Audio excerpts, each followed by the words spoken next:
আসসালামু আলাইকুম। আমার পাঠঘরে নতুন একটি ভিডিওতে আপনাদের স্বাগতম। আপনাদের সাথে আছে আমি ওসমান, নন ক্যাডার 36তম BCS, ex senior officer Rupali bank, ex officer Bangladesh Krishi bank, x lecturer রসায়ন, প্রথম এনটিআরসি গণবিজ্ঞপ্তি। আশা করি সবাই ভালো আছেন। তো স্ক্রিনে দেখতে পাচ্ছেন, আজকে আমরা যে বিষয়টি নিয়ে আলোচনা করব, পঞ্চম গণবিজ্ঞপ্তিতে আবেদনের নির্দেশনা। তো গত 17 এপ্রিল তারিখ থেকে আবেদন শুরু হয়ে গিয়েছে এবং আপনারা হয়তো অনেকেই আবেদন করে ফেলছেন, বাকিরা হয়তো বা আরও সামনের দিনগুলোতে আবেদন করবেন। তো আজকে আমরা আলোচনা করব যে এই গণবিজ্ঞপ্তির কীভাবে আপনি নির্ভুলভাবে আবেদন করবেন এবং আনুষঙ্গিক যে বিষয়গুলো আছে, যে কাজগুলো আছে, আমরা সেই বিষয় বা কাজগুলোকে নিয়ে আজকে আলোচনা করব। তো চলুন আমরা আমাদের মূল আলোচনায় চলে যাই। তো আসুন আমরা আমাদের আলোচনাতে চলে যাই। তো আমাদের এটা 17 এপ্রিল থেকে শুরু হয়ে গিয়েছে এবং এর হবে 9 মে পর্যন্ত চলবে। তবে আপনারা যে কাজটা করবেন সেটা হচ্ছে যে একদম শেষ তারিখ পর্যন্ত অপেক্ষা করবেন না, কারণ শেষ দিনগুলোতে সার্ভার বিজি থাকে বা অন্য যে কোনো সমস্যা হতেই পারে, বেশিরভাগ সময় তো সার্ভারটা বিজি থাকে। তো এই অত ঝুঁকি বা রিস্কের মধ্যে যাবেন না, একটু আগেভাগেই আবেদনটা সেরে ফেলবেন এবং সেটা আমার পরামর্শ যেটা থাকবে সেটা হচ্ছে 5 তারিখের মধ্যে আবেদনটা করে ফেলবেন। আর যেহেতু 17 তারিখ থেকে শুরু হয়ে গিয়েছে, আমাদের হাতে মোটামুটি ভালোই সময় আছে। তবে আমাদের খুব বেশি তাড়াহুড়ো করবেন না, কারণ একটা ভুল হয়ে গেলে সেটা কিন্তু খুব ভালোই ঝামেলা পোহাতে হবে আপনাকে। তো এরপরে চলে আসি আমরা আমাদের আবেদন ফি জমা দেন। আপনারা প্রত্যেকেই জানেন যে এই আবেদন ফি যেটা 1000 টাকা করে আপনাদের আবেদন ফি জমা দিতে হবে এবং এটা 10 মে, সর্বোচ্চ তারিখ হলো 10 মে 12টা পর্যন্ত আপনি আবেদন ফি জমা দিতে পারবেন। এরপরে চলে এসে আপনার বয়স 2024 খ্রিস্টাব্দের 1 জানুয়ারিতে আপনার বয়স হবে 35 বছর, তারা কেবলমাত্র আবেদন করতে পারবেন। আর এইখানে আরেকটা বিষয় সেটা হচ্ছে যে আমাদের এইখানে এই পঞ্চম গণবিজ্ঞপ্তিতে শুধুমাত্র 16তম এবং 17তম উত্তীর্ণরা আবেদন করতে পারবেন। তো বয়স যেখানে 35 বছর দেওয়া হয়েছিল, তো সেখানে 17তম উত্তীর্ণ বেশ কয়েকজন, প্রায় 200 জনের মতো, তারা মহামান্য হাইকোর্টে একটি রিট করেন। ওই রিটের প্রেক্ষিতে 17তম যারা বয়স 35-এর বেশি আছেন তাদেরকে তাদের আবেদন নেওয়ার জন্য আদালত এনটিআরসিকে নির্দেশ দিয়েছেন। তো আপাতত তারা এই বিষয়ে এখন পর্যন্ত পুরোপুরি সিদ্ধান্ত আমরা জানতে পারিনি। তো দেখা যাক, যেহেতু এটা আদালতের বিষয়, সর্বোচ্চ আদালত যে সিদ্ধান্ত দেবেন সেটা তো সবাই মানতে বাধ্য। এরপরে চলে আসি আমরা আবেদনের ওয়েবসাইট। তো আবেদনের ওয়েবসাইট আপনারা এটা জানেন, আবেদনের ওয়েবসাইটটা এটা আমরা ইনবক্সে বা আমরা কমেন্ট বক্সে দিয়ে রাখবো, সেখান থেকে আপনারা দেখে নিতে পারবেন। তো আবেদনের ওয়েবসাইট হলো www.ntrca.gov.bd। ওইখানে গিয়ে আবেদন করবেন এবং এখানে যে আরেকটা জিনিস খুব গুরুত্বপূর্ণ, সেটা হচ্ছে যে পছন্দক্রম। আপনারা 40টি শিক্ষাক্রম আপনারা পছন্দক্রমে দিতে পারবেন একবারে। 40টি পছন্দক্রম আপনারা দিতে পারবেন এবং একটি মাত্র আবেদন থেকে, যেটা আমরা আগের একটা ভিডিওতে বলেছিলাম। তো আপনার যদি আপনার এই 40টি আবেদনের বাহিরে, অর্থাৎ আপনি যে 40টি আবেদন করবেন সেই 40টি আবেদনের মধ্যে এনটিআরসিএ বিবেচনা করবে এবং সেই বিবেচনাটা করে এনটিআরসিএ যদি মেধা তালিকায় আপনি অবস্থান যদি পান, তাহলে তার মধ্যে আপনাকে সুপারিশ করবে।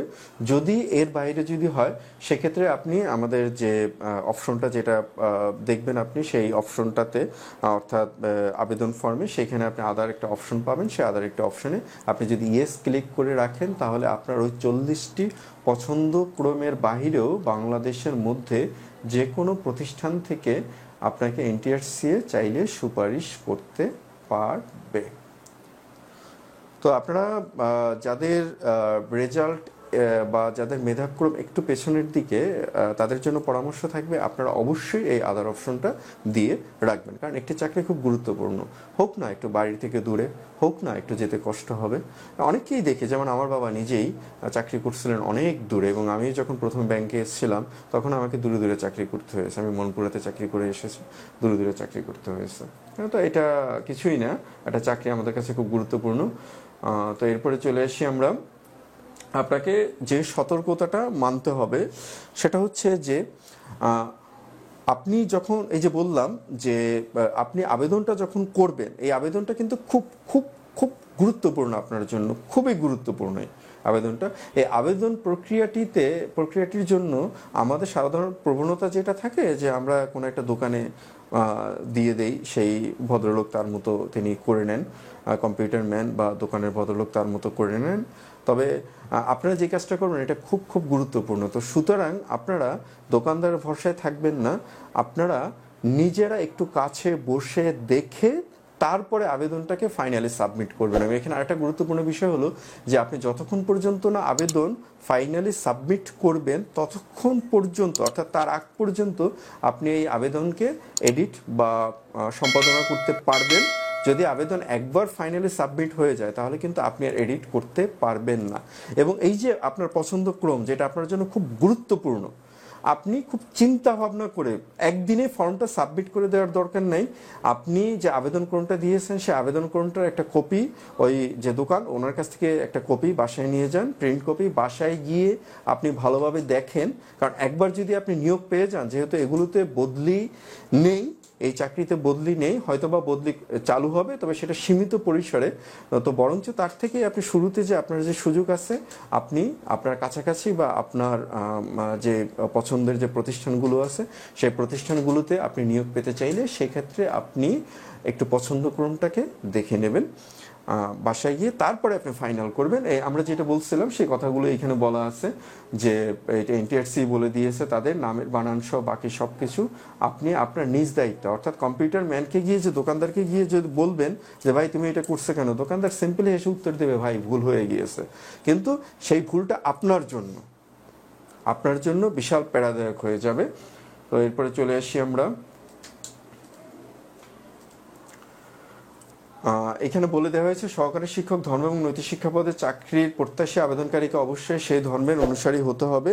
এটা আপনারা জানেন অবশ্যই। অর্থাৎ আপনি যে ধর্মের অনুসারী আপনি কেবলমাত্র সেই ধর্মের বিষয়ে আপনি আবেদন করতে পারবেন। অর্থাৎ আপনি যদি ইসলাম ধর্ম অনুসারী হয়ে থাকেন তাহলে আপনি ইসলাম ধর্মের বিষয়ে আবেদন করতে পারবেন, যদি আপনি হিন্দু ধর্ম অনুসারী হয়ে থাকেন তাহলে হিন্দু ধর্মের বিষয়ে আবেদন করতে পারবেন। এরপরে চলে এসে আমরা একবার সুপারিশপ্রাপ্ত হওয়ার পর দেশের কোনো স্কুলে কর্মরত, এটা আমরা আগেও বলছিলাম যে আপনি একবার যদি এনটিআরসি এর কাছ থেকে সুপারিশপ্রাপ্ত হয়ে যান আপনাকে নতুন করে এনটিআরসি ওই পদে সুপারিশ করবে না। তবে হ্যাঁ সুযোগ আছে, যেমন ধরুন আপনি যদি স্কুলে নিবন্ধনপ্রাপ্ত মানে স্কুলে যদি সুপারিশপ্রাপ্ত হয়ে থাকেন তাহলে আপনি কলেজে আবেদন করতে পারবেন। অনুরূপভাবে যদি আপনি কলেজে সুপারিশপ্রাপ্ত হয়ে থাকেন তাহলে আপনি স্কুলে আবেদন করতে পারবেন, তবে একই পদে করতে পারবেন। অর্থাৎ কোনো একটি গণবিজ্ঞপ্তিতে আপনি যদি স্কুলের সুপারিশপ্রাপ্ত হয়ে থাকেন অর্থাৎ লেকচারার পদে সুপারিশপ্রাপ্ত হয়ে থাকেন তাহলে আপনি আবার কলেজে যদি লেকচারার পদে সুপারিশপ্রাপ্ত হয়ে থাকেন তাহলে কলেজে আবার আপনি আবেদন করতে পারবেন না। একই রকমভাবে স্কুলে যদি সুপারিশপ্রাপ্ত হয়ে থাকেন পূর্বে তাহলে স্কুলে আপনি আবেদন করতে পারবেন না। এরপর চলে আসি আমরা যেসব পদের বিপরীতে শুধু নারী কোটা প্রদর্শিত হবে শুধুমাত্র নারীরাই সেখানে আবেদন করতে পারবেন। আর এইটা অনলাইন থেকে আবেদন করার সুযোগ নেই সেরকমটা, তারপরে যদি ভুলে করে ফেলেন তাহলে আপনার আবেদন বাতিল বলে গণ্য হবে। এরপরে চলে আসি আবেদন ফর্ম পূরণের সময়, যেটা আমাদের জন্য খুব গুরুত্বপূর্ণ। এই যে আমরা যেটা বলছিলাম যে আমরা তো দোকানদারদের ভরসায় রেখে আসি, ওরা যা করে করুক। তো ওইখানে দেখা যায় যে তার মোবাইল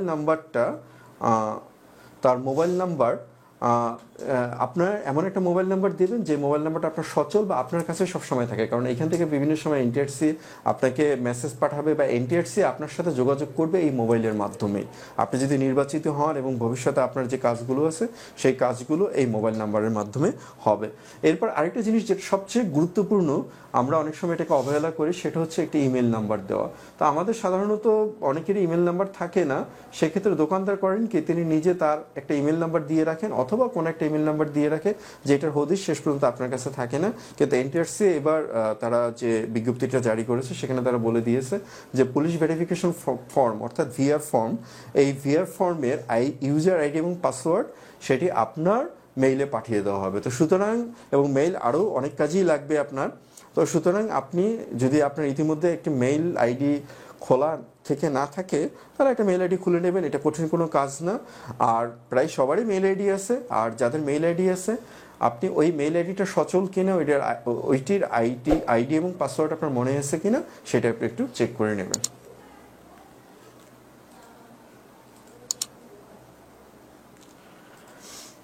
এরপরে আমরা চলে আসি, যেমন আমরা শুরুতে যেটা বলছিলাম যে আবেদনপত্রটি একবার সাবমিট হয়ে গেলে আপনি কোনোভাবেই সংশোধনের সুযোগ পাবেন না।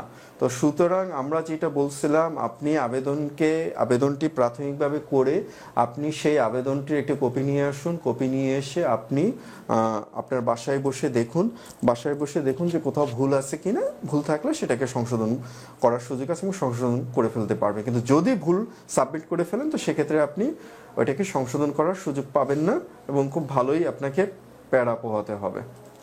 এরপরে চলে আসি, সকল বৈধ আবেদনকারীকে সফলভাবে আবেদন পেশ করার পর এনটিআরসি এর পক্ষ থেকে একটি মেসেজ দেখাবে। এছাড়া আবেদনকারী স্ব-উদ্যোগে দাখিল করা আবেদনের একটি প্রিন্ট কপি সংরক্ষণ করতে হবে। তো আমি আগের একটি ভিডিওতে এই বিষয়টি বলেছিলাম যে শুধুমাত্র আপনার এই আবেদনের কপি নয়, আপনার এই নিয়োগ সংক্রান্ত যতগুলো কাগজপত্র আছে প্রত্যেকটার কমপক্ষে 3 কপি আপনি আপনার কাছে রাখবেন। সবগুলো এক জায়গায় রাখবেন না, আবার ফটোকপি আপনি আলাদা আলাদা জায়গায় রাখবেন।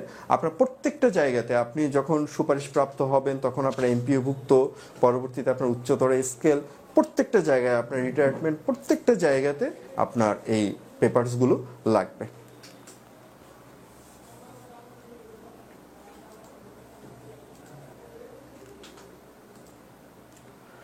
তো আমাদের মোটামুটি আলোচনাটা আমরা একটু দেখলাম। এরপরও আপনাদের হয়তো বা আরও কোনো কিছু জানার থাকতে পারে, সেটা আমাদেরকে অবশ্যই কমেন্টের মাধ্যমে জানাবেন। এখন চলে আসি, আমরা একটি গুরুত্বপূর্ণ পরামর্শ আপনাদের। তো যাদের মেধাক্রম একটু সামনের দিকে আছে তারা তো, যেহেতু অনেক পদ এবার 96,000-এর মতো পদ বা 97,000-এর মতো পদ, তারা তো সুপারিশ পেয়ে যাবেন আশা করি আল্লাহর রহমতে। তো বাকি যাদের মেধাক্রম একটু কমের দিকে আছে তারা একদম হতাশ হবেন না। দেখুন, আপনার 40টি শিক্ষা প্রতিষ্ঠান আপনি একবারে আবেদন করতে পারবেন। 40টি শিক্ষা প্রতিষ্ঠানে আপনি একবারে আবেদন করতে পারবেন। এরপরে আপনার জন্য সুযোগ আছে, যদি আপনি আদার্স অপশন সিলেক্ট করে রাখেন সেক্ষেত্রে আপনি বাংলাদেশের যে কোনো শিক্ষা প্রতিষ্ঠানে এনটিআরসি আপনাকে সুপারিশ করতে পারবেন। তো সেক্ষেত্রে যাদের একটু পছন্দক্রম একটু পেছনের দিকে আছে তারা হতাশ হবেন না, আপনার আবেদনটা ভালোভাবে পূরণ করুন। 40টি শিক্ষা প্রতিষ্ঠান একটু ভালোভাবে সাজান। এরপরে তো অপশন আছে, বাকিটুকু আল্লাহর উপর বা স্রষ্টার উপরে ভরসা রাখুন। আল্লাহই উত্তম রিজিকদাতা, তিনি অবশ্যই আমাদের জন্য উত্তম কিছুর ব্যবস্থা করে রাখছেন। এবং সবশেষে আরেকটি গুরুত্বপূর্ণ পরামর্শ, সেই পরামর্শটি হলো যে এনটিআরসি এর এই যে নিয়োগ, এই এনটিআরসির এই নিয়োগে বেসরকারি বলা হচ্ছে, কিন্তু বেতন ভাতা থেকে শুরু করে মোটামুটি সব কিছুই সরকারি। দেখুন, বেতন কিন্তু সরকারি অংশ থেকে যাচ্ছে এবং আমরা যারা সরকারি চাকরিতে প্রবেশ করেছি আমাদের কিন্তু নিয়োগের আগে পুলিশ ভেরিফিকেশন হয়, কিন্তু আপনাদের দেখেন সেরকম পুলিশ ভেরিফিকেশন হচ্ছে এবং পুলিশ ভেরিফিকেশন হয়ে আপনি নিয়োগপ্রাপ্ত হবেন। তো সেক্ষেত্রে পুলিশ ভেরিফিকেশন খুব গুরুত্বপূর্ণ একটি বিষয়। এবং আমরা সরকারি চাকরিগুলোতে তো দেখি, যখন আমাদের সাথে যারা ব্যাংকে বা বিসিএসে বেশ কয়েকজন সুপারিশপ্রাপ্ত হননি এবং কয়েকজন অনেক পরে গিয়ে হয়েছেন, আর এনটিআরসি এর যারা নিয়োগপ্রাপ্ত হয়েছেন এরকম বেশ অনেকজনই তাদের পুলিশ ভেরিফিকেশনের সমস্যার জন্য সুপারিশপ্রাপ্ত হয়েও তারা শেষ পর্যন্ত চাকরিতে জয়েন করতে পারেননি। তো আপনাদের কাছে আমার যে পরামর্শটা থাকবে, এই চাকরিটি পুরোপুরি সরকারিই বলা যায়, পেছনে বেটুকু বাদ দিলেই সরকারিই বলা যায়। সরকার আপনাকে বেতন ভাতা দিচ্ছে এবং সরকারি যে নিয়ম বিধিমালা আছে আপনাকে সেটা মেনে চলতে হবে। তো আপনাদের কাছে আমার অনুরোধ থাকবে, আপনারা যাদের চাকরিটা দরকার বা যারা চাকরিটা করবেন, দয়া করে রাষ্ট্রবিরোধী বা সরকার বিরোধী কোনো কিছু বলবেন না বা কোনো কিছু বলার চেষ্টা করবেন না। অফলাইনে হোক বা অনলাইনে হোক আপনি পুলিশ ভেরিফিকেশনে ঝামেলায় পড়ে যেতে পারেন। দেখেন, সবার আগে আপনার একটি চাকরির দরকার। যদি মনে করেন যে না, চাকরির থেকে আপনার আদর্শটা আরও বেশি দরকার, তাহলে সেই কথাটা ভিন্ন। এই ছোটোখাটো একটা টুকটাক বিষয়ের জন্য আপনি পুলিশ ভেরিফিকেশনে ঝামেলায় পড়ে যেতে পারেন।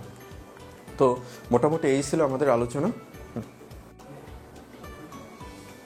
তো আমাদের মোটামুটি আলোচনা তো এই অল্প সময়ের আলোচনার মধ্যে তো সবটুকু চলে আসে না, আর সবার সব জায়গায় সমস্যাও হয় না।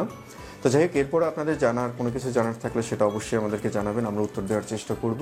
এবং আপনাদের এই আরেকটা গুরুত্বপূর্ণ পরামর্শ যেটা, সেটা হলো যে এই এনটিআরসি এর এই নিয়োগ প্রক্রিয়ার যারা যুক্ত আছেন বা এনটিআরসিএতে যারা আবেদন করবেন এরা বিভিন্ন সময় বিভিন্ন গ্রুপ খুলে নেন। তো আপনারা সেই গ্রুপগুলোর সাথে যুক্ত থাকবেন, তাতে আপডেটটা জানতে পারবেন। এবং আরেকটা বিষয় সেটা অনেক সময় স্ক্যাম হয়, সেটা হচ্ছে যে বিভিন্ন গ্রুপেরা বিভিন্ন সময় টাকা পয়সা ইত্যাদি এগুলো নিয়ে আপনাদেরকে একটু বিব্রত করার চেষ্টা করবে। কোনো ফাঁদে পা দেবেন না। আপনাদের এই পুরো প্রক্রিয়াটা একদম স্বচ্ছ প্রক্রিয়া, এখানে কোনো রকমের দুর্নীতি করার কোনো সুযোগ নেই, কোনোভাবে কোনো দুর্নীতি সুযোগ নেই। ভুল সেটা হতে পারে, সেটা ভিন্ন বিষয়, কিন্তু দুর্নীতি হওয়ার কোনো সুযোগ নেই। ওই ধরনের স্ক্যামে পা দেবেন না। তো সবার জন্য শুভকামনা, সবাই ভালো থাকবেন, সবার একটি চাকরি হোক, স্রষ্টার কাছে এই প্রার্থনা করি। সবাই ভালো থাকবেন। আমাদের যদি ভিডিওটি ভালো লেগে থাকে তাহলে আমাদের চ্যানেলে লাইক এবং শেয়ার করে আমাদের সাথে থাকবেন।